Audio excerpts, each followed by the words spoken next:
Welcome to Penrose Learning, where we make understanding easy. In this video, I will explain how to replace a Chevy Cruze key fob. First, gather your new key fob and all existing working key fobs. Ensure your vehicle's battery is fully charged for the process. Locate the vehicle's programming port, usually under the dashboard. This initial preparation is crucial for a smooth and successful key fob replacement. Having everything ready saves time and prevents interruptions during the programming sequence. A fully charged battery is especially important to avoid any power-related issues. This sequence initiates the programming mode for your vehicle. Insert the working key into the ignition and turn it to the on position. Turn the key to off and remove it within 5 seconds. Next, insert the new, unprogrammed key into the ignition.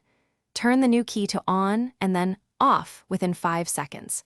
Listen for a chime or a message on your dashboard indicating successful entry into programming. Follow these steps carefully to ensure your new key fob is recognized by the car system. Some Chevy Cruze models require a specific manual programming sequence. Check your owner's manual for detailed, model-specific instructions. A certified dealership can program the new key fob quickly and efficiently.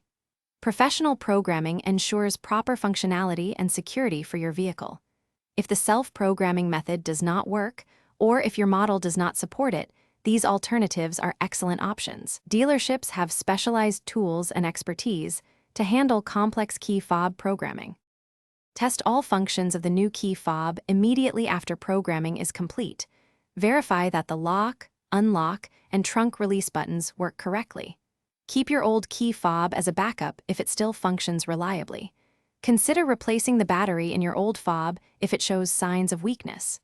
Thorough testing confirms the new fob is fully operational. This final check ensures your convenience and the security of your vehicle. Thanks for watching. If this was helpful, leave a like and consider subscribing. See you next time.